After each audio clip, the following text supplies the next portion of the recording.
Кыргыз СССРнин эмгек сиңирген артисти, белгилүү актриса Таттыбүбү Турсунбаева 1981-жылы 21 декабрда жаркыраган жап-жаш 37 жаш кураганда жарык дүйнө менен кош айтышкан. Себебин ал кездеги расмий делген маалыматтарга таянсак, актрисанын өлүмүнө туберкулез менен ооруганы себеп болгон.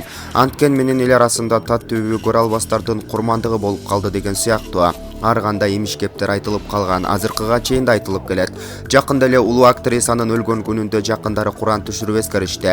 Жаралган жагдай: Таттыбүбү Турсунбаеванын жеңеси Жыпаргүл Турсунбаева атактуу актриса туберкулездон эмес, өзүнүн айланасындагы көрө албастардын курмандыгы болгондугун билдирди. Таттыбүбүнү өлтүрүшкөндөрү чындык. Ал канкорлор азыр ден соолукта тирүү жүрүшөт. Алардын аттары баарына белгилүү. Элдер аларды ар бир кадам сайын жек көрүп турушат. Биз дайыма ушул позицияны карманып келебиз. Алар белгилүү болушкан соң элдин аларга болгон жийиркенүүсү да жетишерлик деди. Бирок табышмактуу канкорлордун аттарын атаган жок. Анткен менен ошол өлтүрүүгө катыштыгы барлардын бири эл артисти актриса, экинчиси эл артисти ырчы режиссердун аялы. Алар Таттыбүбүнүн жанында акыркы мүнөттөрдө болушкан деди. Чындыгында Таттыбүбү Турсунбаева өлтүрүлгөн. Бул 1981-жылы декабрдын 21-де болгон. Аны адегенде ууландырышты. Анан биринчи медициналык жардам дешип капельница коюшту.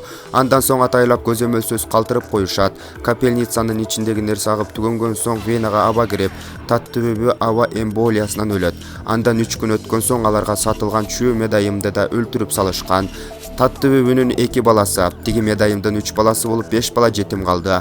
Ошол каргашалуу күндөн 10 жыл өткөн соң кылмышкерлерди жоопко тартууга кеч болуп калганда, соттук медициналык экспертизага ага баш мээсинде шишик бар деген диагноз чыгарып койду. Андай диагноз Таттыбүбүдө эч качан болгон эмес деп кошумчалады Жыпаргүл Турсунбаева. Булак Айгай пресс.